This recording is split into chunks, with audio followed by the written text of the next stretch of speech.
evening, everyone. All right.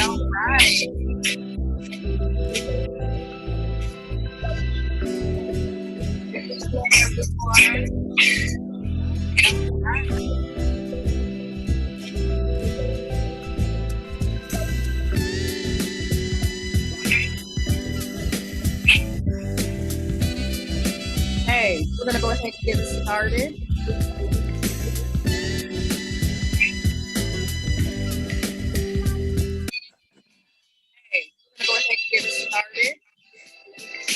There we go.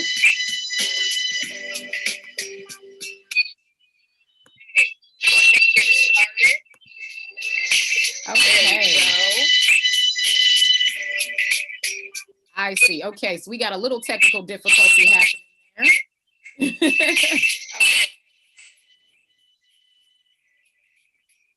I see. Okay, so there we go.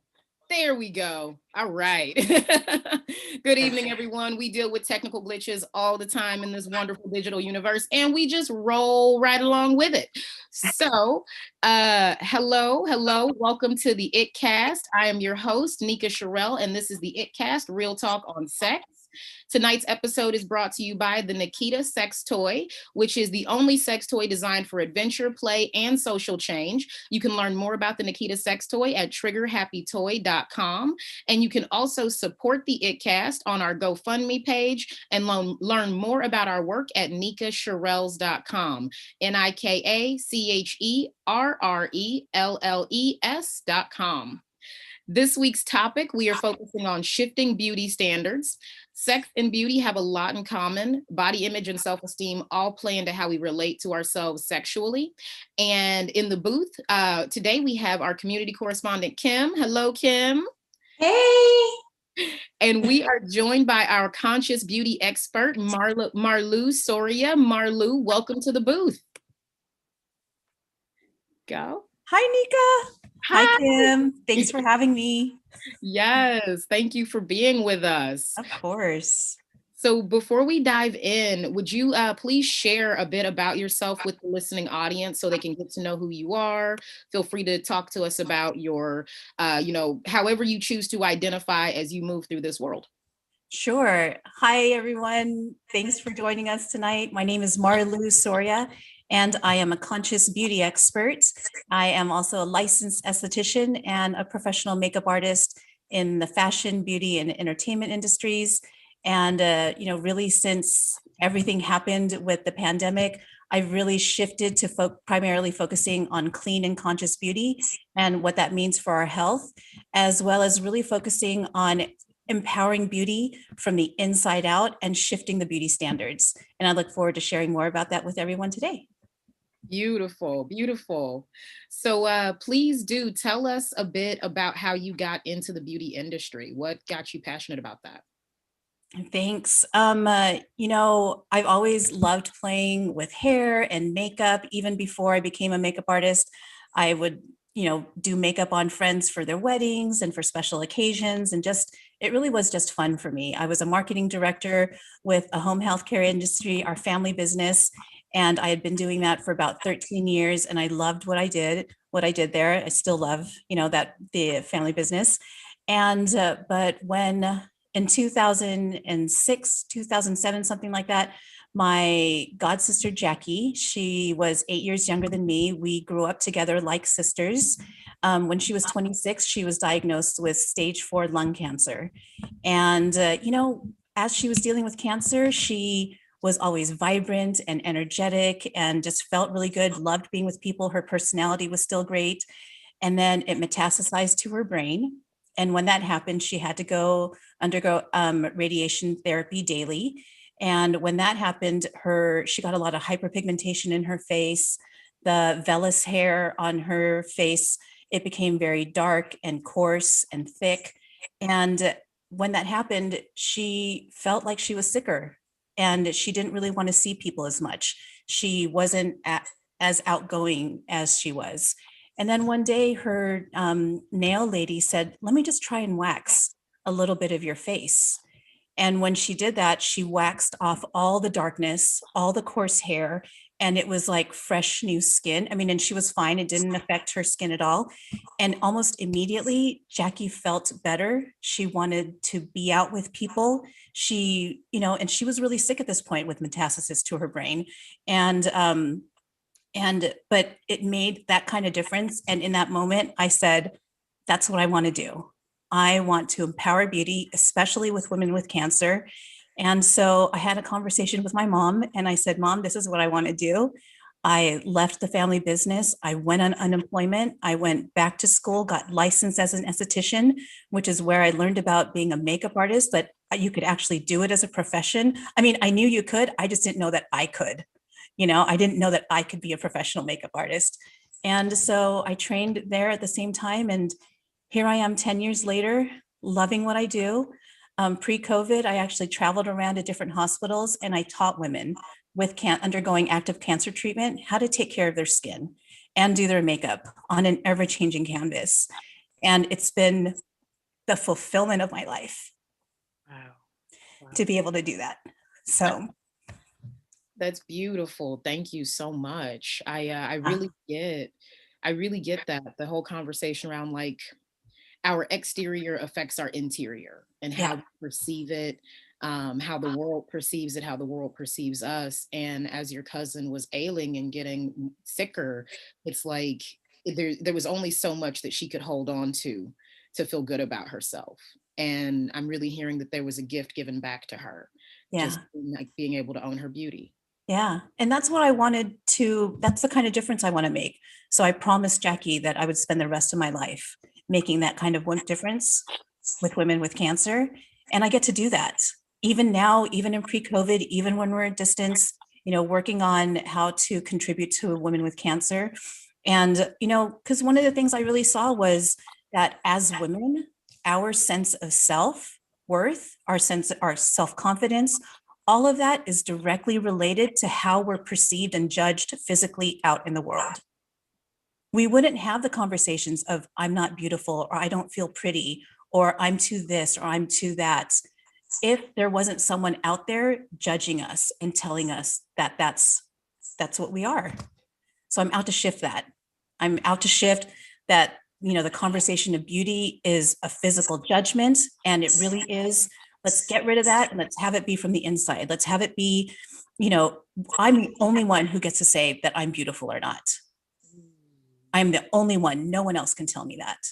Love that. I want every single person to do it. I want to raise our young women, our young girls like that, or young children, everyone, young boys, everyone. I want everyone to know I'm the only one who can say that about myself.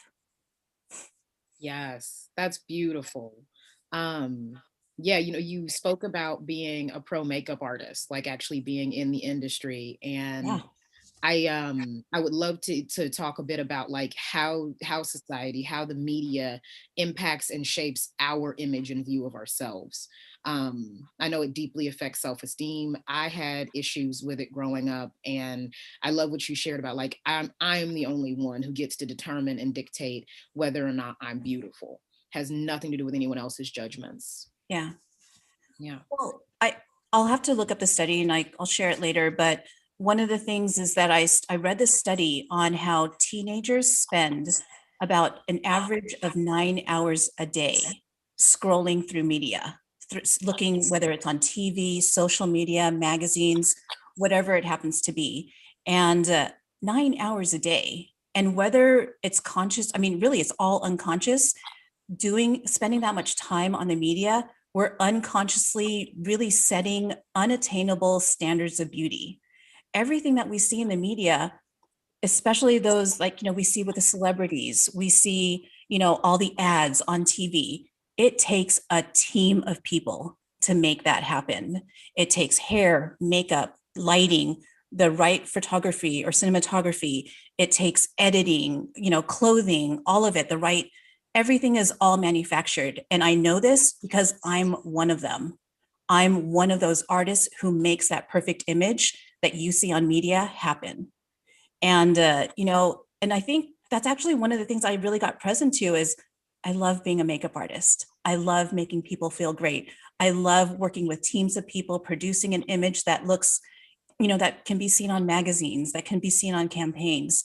And I'm also responsible for contributing to that unattainable sense of beauty. We have our models who are just extraordinary. I've met some of the greatest people on set, but still I'm also always thinking, how am I contributing to a disempowering conversation for people? Yeah. Well, I like what you said about your sister. And when we go through any type of illness, we're feeling frail, we're feeling anxiety, we're feeling depression, we're feeling all that's going on in our body. And then just for her to have you and the other girl help her out just to feel a little bit better about herself, really raises your energy level. It can help you be more positive. And I think that's what you're contributing. I think it's very profound. Yeah. Thanks. Yeah. That's one of my favorite things to do, especially when I work with the ladies with cancer. It's, you're losing eyebrows. It's astounding how much just feeling like your skin. Yeah, like hair. We're defined by how we look. Yeah. And then if you can help restore that, you give them back their self-confidence and they feel more positive. And if you feel more positive, you can be in a positive mindset to fight your illness or, get better. I think that's really, really good. Yeah, exactly. It's huge. Yeah.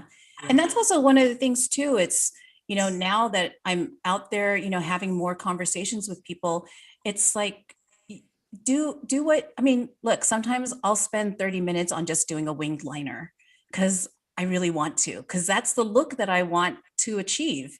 And I do it now because it makes me feel good. It brings me happiness. And it's not because I think, oh, I'm so much bit prettier with a wing liner, or someone's going to be attracted to me, or they're going to like me better, or that I am ugly so that I have to, put on some makeup so that I actually can be better out in the world. Right. Fixing and Yeah. trying to live up to someone else's standards. And that was one of the sadder things when I learned, about like putting on makeup. It's like, oh, well, like if your lips are too thin, you want to make them fuller. If they're too full, you want to make them look thinner. And it's like, well, why not just accentuate the features that you have as they are, because there's still beauty there. Yes. And I love what you were saying, Kim, because it's like, it's the give back, like, yes, there's the industry, there are the standards, gotta eat, gotta work. And there's nothing wrong with the industry existing. It's just the way that it has us feel about ourselves. I was talking to one of the listeners earlier, and they talked about like being a 10 and like knowing what a 10 is out in the world, and like whether or not you have the self-esteem to like go after a 10, or whether or not you have self-esteem being perceived on this like rating scale. So there's so much within the standards, and it's funny because our society just buys into them so heavily. Totally. It's so funny. I love that you just said that, Nika, because that's one of the things that I always I'll say. It's like, if you're a 2, be the best 2 that you can be. And then when you've really mastered that, go practice and be a 3, and then be the best 3 that you can be. Now, I'm not saying that we have to standardize ourselves on some sort of, made up scale, but really, if that's really that you're, how you're comparing yourself as a way to expand and grow, who you are and what you're up to in the world, then do that. I know that as, as a makeup artist, I'm probably maybe a 7, but you know what? I own my 7, and I'm always looking to keep growing and to expand my expertise and to just, be the best, 7 that I can be until I'm an 8. Like if I'm going to judge something like that. And then going back to what you were saying about, or we were talking about makeup, it's like, there's nothing wrong. I really want people to get that there's nothing wrong with wanting plastic surgery. There's nothing wrong with wanting Botox or fillers or overlining your lips because you want them. But do it because it makes you feel good. I know that we talked about that, but really even plastic surgery, do it because it makes you feel good, because you want it, and because and it's for you.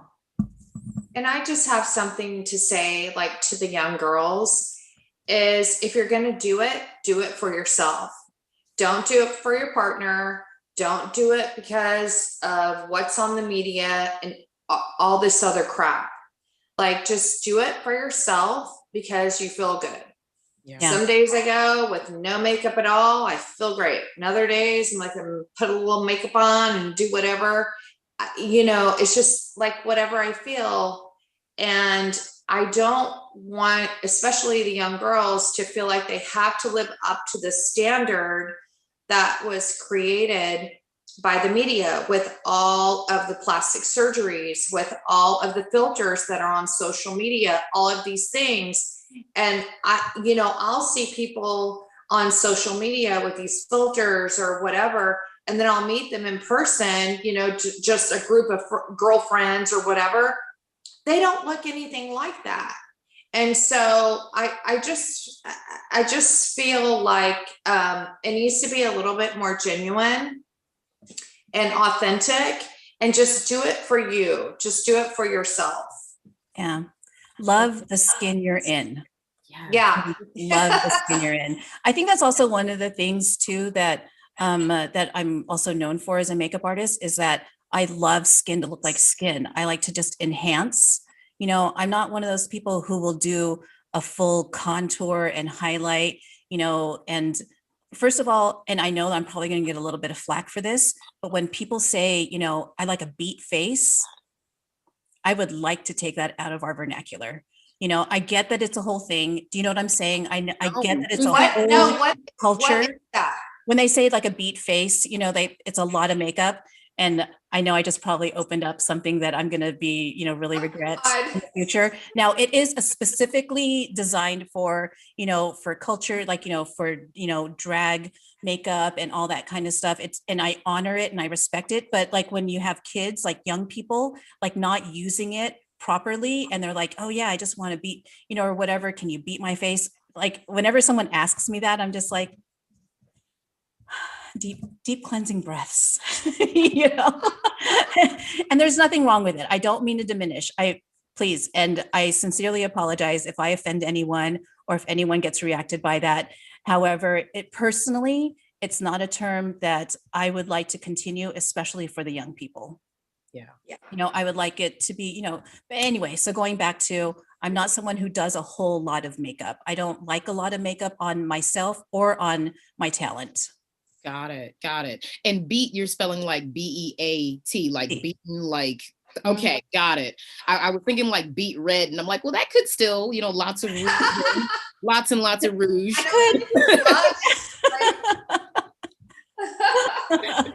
But I think that's really fantastic. I think that a lot of young people growing up, like they think that you have to, like makeup has to look a certain way.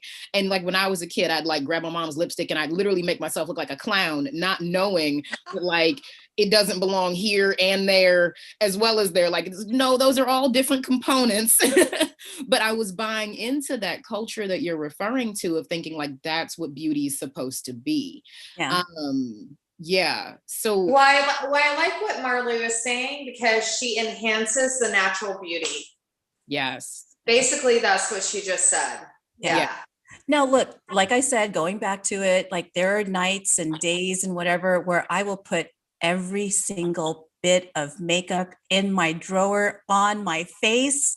I'll have 3 layers of lashes on my hairs. I'll have hair extensions and all of that. I will do a little overlight, all of that. But, it's because it's fun. And that's what I'm choosing to do. It's like every single day where you scratch it and then you have like that indentation. You have that white line, and there's nothing wrong if that's what you choose to do. Do you know what I'm saying? I'm just saying it's not for me, but if that's what you want to do every single day, all day long, do it. Do it because you love it. You love it. Yeah. And if it makes you feel good, just do it. Yeah. I know I sound so contradictory, but I promise you, it's all just No, personal. but It's all just personal. it is, and it's really about removing the shame from beauty standards and identity and thinking you have to look like something else. So like, pointing back to the conversation about like being a 10 and this rating scale, like I want to throw the entire scale system out. It's like, how do you feel inside? Do you feel like a 10?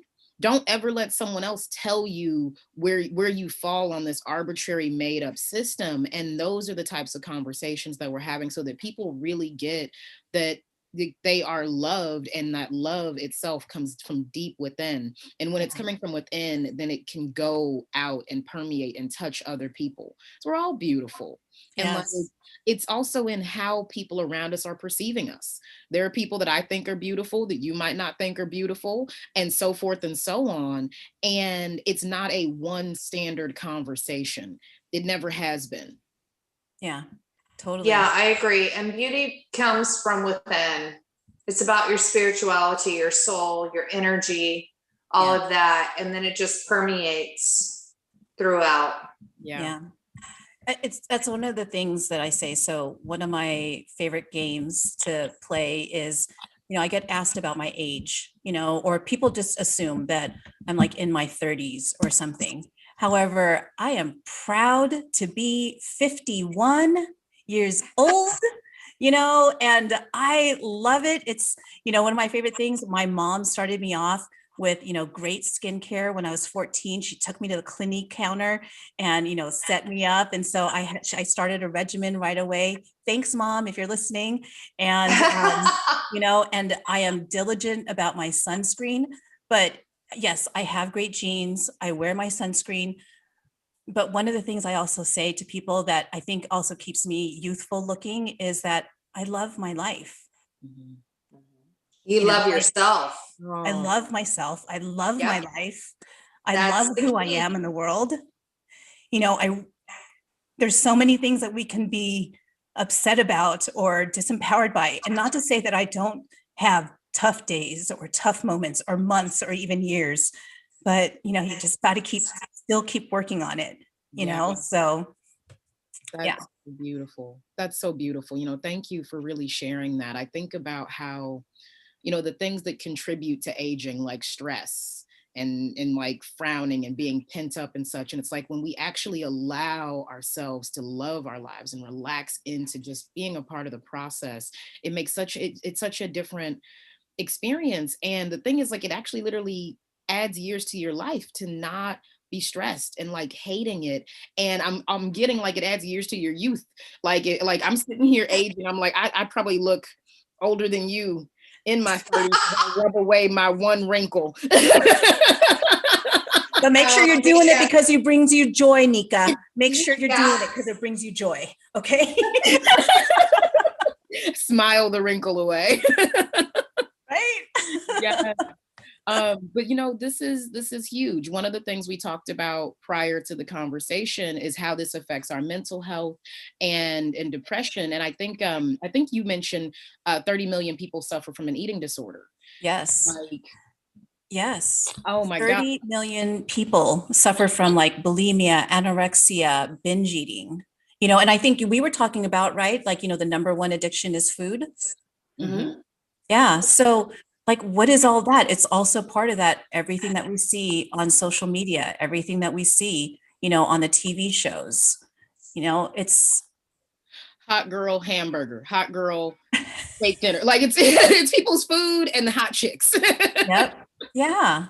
So, and it's just, thinking consciously about, yes, you want to be healthy, but not to the point where, it's going to make you sick, either on the extreme of being too thin or on the other extreme of being, too much weight on you. So it's all in a good balance. Yeah, absolutely. And then also feeling good about yourself, no matter what you look like.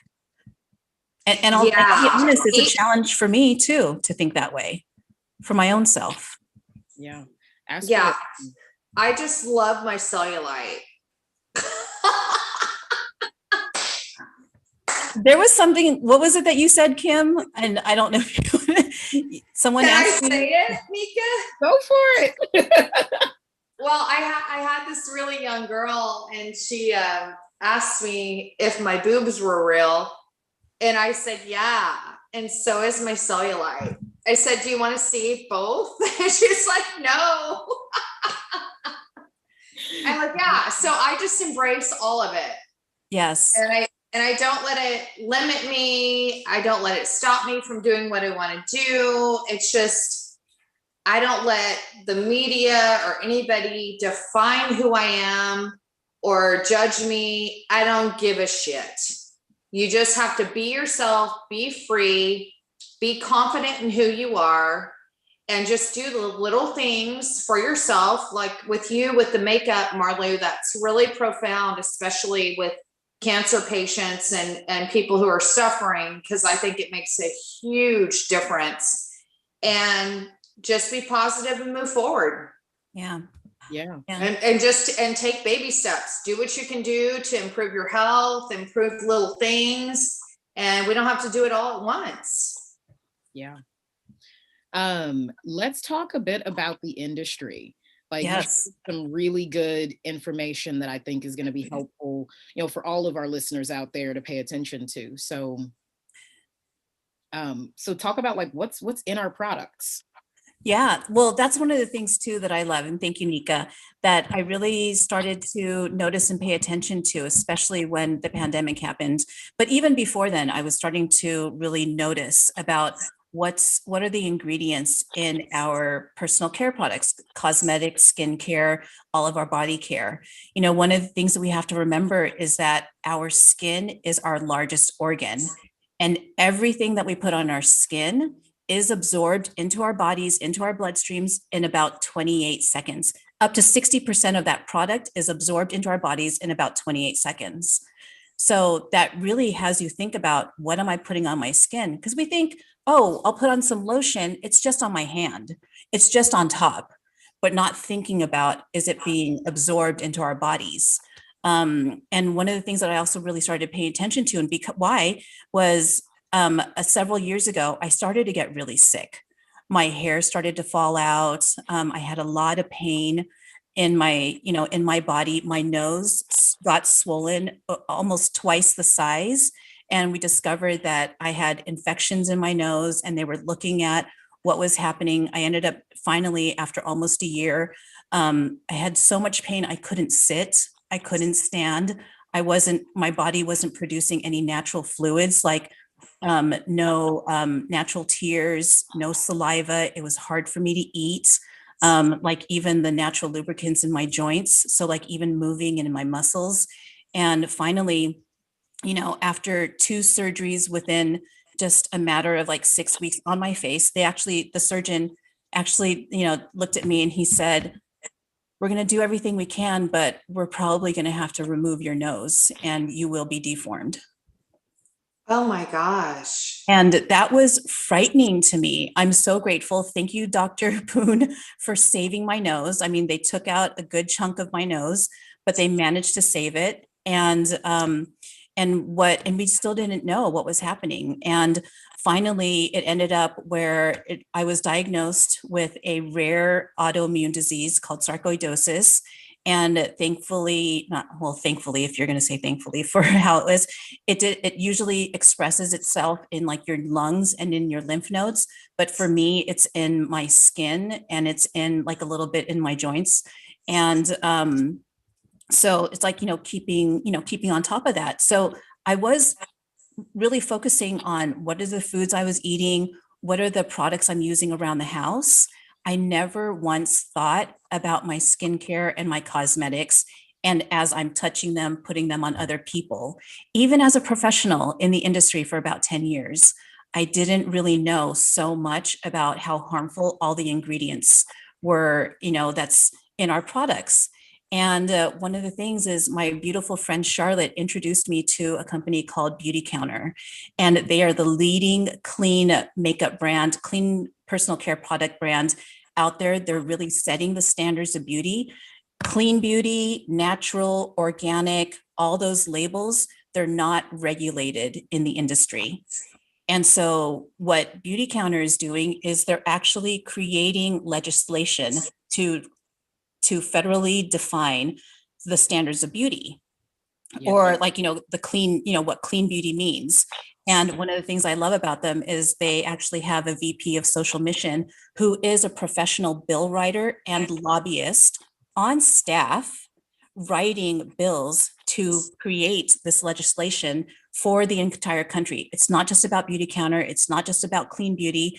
It's about the entire $89 billion a year industry, causing some real shifts in the world.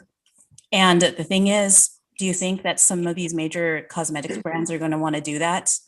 There's parabens, there's phthalates, there's PEGs. These are things that cause, and there's things like formaldehyde, mercury, arsenic, asbestos, that's still legal in our products today. And there's nothing that we can, right now, there's no federal regulations about it. The last major regulation law that was made in the United States was in 1938. Wow. Wow. Wow. And don't you think some things have changed in about 80 something years? Maybe. Right? And I mean, I think about big industry, and they don't have a call to regulate until there's a lawsuit involved. So But even then, yeah, and even then, I mean, it may or may not happen. They may or may not. They might recall a bunch of products and hush it. But I'm hearing that companies out here who are actually letting you know what's in their products, how they operate, they are self-regulating, and that's one of those like really powerful things that it's easy to not pay attention to. Yeah. I think it's also great. We did a talk on sex toys a couple of weeks ago, and that's also an unregulated industry. So I was like, oh yeah, phthalates, that's in some of the sex toys. I had no idea that was also in makeup. That just totally blows my mind. I know for myself, like my only test when it comes to makeup is, does it burn or not? Like that's how I'm checking to make sure it's safe for my body. Yeah, but you would never know. And you would never know that, there's ingredients in our products that cause cancer, infertility, endocrine hormone disruption, just autoimmune disease, and allergy, not to mention allergies and sensitivities. And one of the things in Europe, they ban, in Europe, in the countries, about 1,400 ingredients. In Canada, there's about 800. How many do you think they ban here in the United States? 0. Well, a little bit more than 0, about 30. 0? No. About 30. Yeah. That really says something. And thankfully, so recently in California, over 9 bills have passed with the support of Beauty Counter, which I'm just so grateful about that company. They look at everything, but really it's like they look at the packaging, because even if your product itself is clean with non-toxic ingredients, are you also paying attention to your packaging? Because if you're putting it in a packaging that's not BPA free or something like that, if it's not glass, if it's, or whatever, then it's actually leaching those toxic ingredients into that clean product, which you're then transferring onto your skin. And let's just say you have something that's really toxic that you're putting on your skin for anti-aging, which, by the way, I used to make this joke where I would say, I'll put battery acid on my face if it'll make me look younger. This is a joke. Yes, I know, it's terrible joke. But you know what I'm saying? But so women, they'll do this. And, but if you're going to put that on your face and your skin, imagine if your little child or someone comes up and gives you a kiss on your cheek, you're now transferring it from them. If you're putting on lotion that's toxic and your child is breastfeeding, they're now ingesting that toxic, product into their own bloodstream. So there's some things that you really want to think about. And what I love about Beauty Counter is they, all of their product, they're moving all of their product to glass, also refillable, recyclable, reusable. And they're even looking at the little, the safety seal with the glue on it. They made sure that glue that's covering that safety seal is also non-toxic. Nice. Who does that? Who does it? And they're fully transparent, so that's the kind of standard that they're setting, not just for themselves, but for the entire beauty industry. That's huge. That's awesome. Yeah. Yeah. I can't believe, I mean, you mentioned this earlier that that everything that goes on the skin is absorbed in 28 seconds. And like that's an incredibly fast rate of absorption. I Yep. can't imagine like I like looking back at the history of all the things I've ever put on my skin and even in my body, how many chemicals, the silicones, the parabens, everything just kind of like getting leached in. And I'm someone who's had weight loss surgery. So like, you know, talking about like doing things because they make you feel better or not, like I totally did it because I was supposed to, because you're supposed to be thin. You're supposed to look a certain way. And it took years after that happened to get that that's not at all what's supposed to happen. Like I'm supposed to be happy in my body. And so I think about like not only stuff that's going on the skin, but the stuff that's inside of my body now leaching deeper into my bloodstream and where that comes out at. It's yeah, it's shocking. It's shocking to get this info. And I appreciate you sharing this with us. Yeah. Yeah, That's part of the mindset that we're out to shift. You know, it's Mhm. like this is going to be a decades long conversation. Even after I've completed my life here on earth, it'll still be ongoing because it's not just about switching the products. You know, that's one thing, but it's also shifting how we raise our young people. It's how we talk to ourselves. How do we talk to our friends? Like when our friend says, do I look good like this? Does my butt look good? Or, you know, do I look fat? You know, it's like, how are we speaking to each other? How are we empowering each other to speak about ourselves? You know, it's going to take all of us having that conversation about I'm Yeah. beautiful, you're beautiful. Yeah. Yeah. Who cares? We all come in different shapes and sizes. Get over it. it's supposed to be that way. Yeah, it's supposed to be that way. Guys, you shared something with me earlier around parabens and estrogen, and that blew my mind. Can you talk about that a little bit? Yes. So one of the things, you know, well, first of all, if you think about how many products does the average woman use in a day, or does the average person, well, I would say woman, really. How many do you think that you use in the day from the time you wake up in the morning? 8. 8? Kim? 4. Or, yeah, the average woman uses about 12 products a day, Oh, 12 personal care products a day. You think about face wash, body wash, lotion, moisturizer, sunscreen, hand wash as you're washing your hair, shampoo, conditioner, lip balm. okay. I'm at about 10. Right? You know what I'm saying? So you have to think about like, you know, what's in there. So now one of my things, like, you know, especially after I get to speak with people, is that they start to think about and they start to look at their ingredients. So, you know, if any of you are out there in your shower tomorrow morning, taking a look at, you know, with like a little sudsy in your eye, looking at like what's in the ingredients, some of the things you really want to look for are parabens. Now, one of the things that makes parabens, you know, really not great is that it mimics the hormone estrogen. And as we know, an excess of estrogen can cause cancer, breast cancer in women, as well as men. If your shaving cream, your lotion has parabens in it and it mimics estrogen, what do you think is happening in your body? Mm-hmm. And Marlu, So, can you touch on like when we have products that are old and what happens to them? Because I was fascinated with that. yeah. So one of the things you want to know is like, you know, products don't last forever, even if they've never been opened.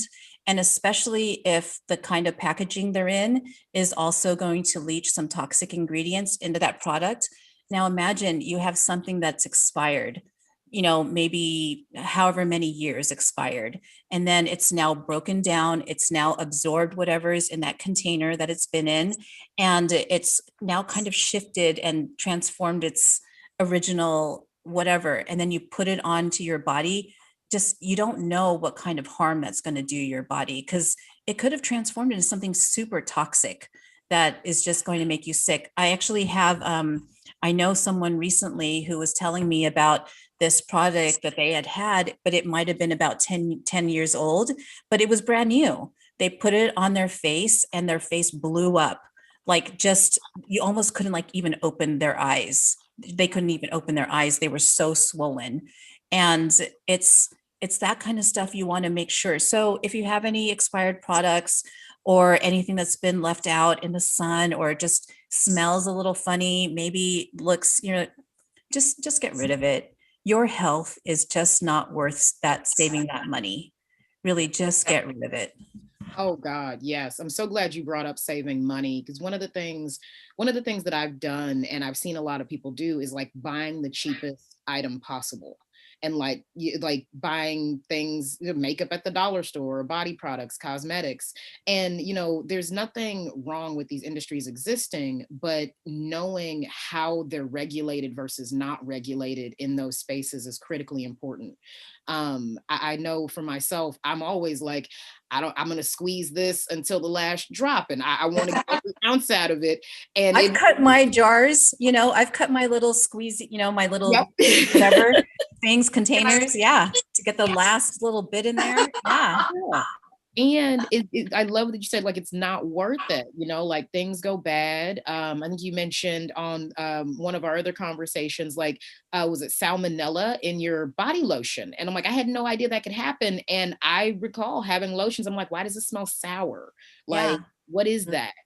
So Well, that's one of the things too. We want to know is that while the FDA, regulates a little bit of the industry on our personal care products, let's just say, now I'm not saying that anyone's done this or anything, but if your product is somehow tainted with salmonella, let's just say your body wash that the entire family uses from the adult to the baby, right? That everyone uses, and it's tainted with salmonella.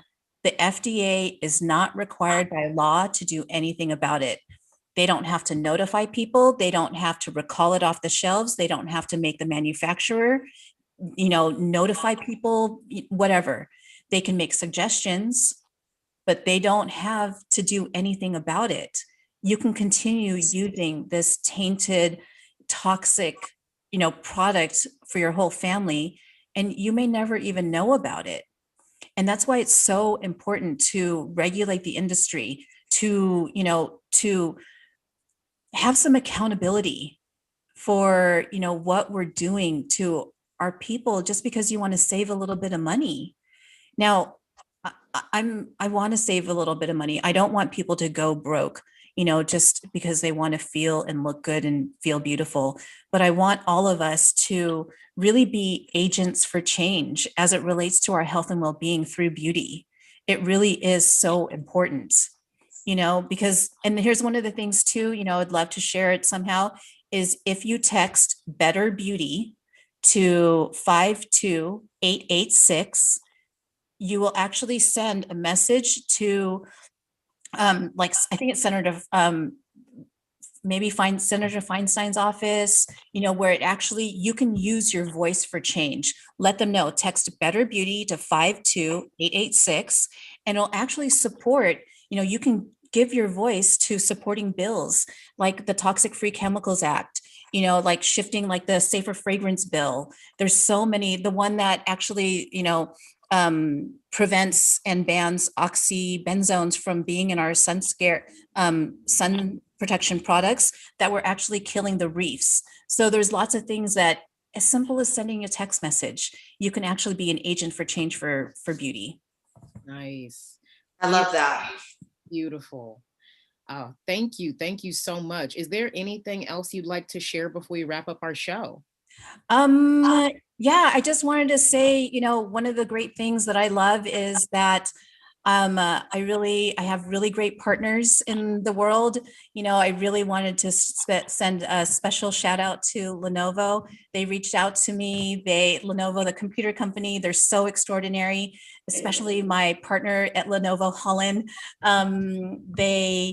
They reached out to me and they just said, we recognize that you're someone who empowers others through your art and makeup, and we would love to partner with you. And so thank you, Lenovo. Thank you for, sharing my message of empowering beauty from the inside out and having it just be available to everyone, as many people as I can reach. And And really, Nika, thank you. Thank you for just inviting me to have this conversation and to just really always being someone who I look up to and I admire. Just who you are in the world is extraordinary. And I'm just really just so grateful for, your friendship. And I just thank you so much. And I'll also plug myself. If anyone wants to reach out to me at marlusoria.com and at Marlu Soria. I've never had to do that before. That's so weird. That was Marlu. Yes, thank you so much. I love that, and I'm incredibly touched. You are incredible. I love your work. I'm so grateful that we got to have you on the episode today to really talk about this. And thank you everyone out there who is listening. Just go over a few announcements before we wrap up. So thank you for joining us today, and please contribute to the ItCast on our GoFundMe page under Support the ItCast. You can also find more about our work on Patreon and as Nika Cherrelles and at nikacherrelles.com. That's NIKACHERRELLES.com. And do not forget, you can buy a Nikita sex toy to help support all the mission and the cause of what we're doing. The Nikita sex toy designed for adventure, play, and social change. Learn more at triggerhappytoy.com. Thank you everyone for being here. Enjoy the night. Thank you, everyone. Okay, good show.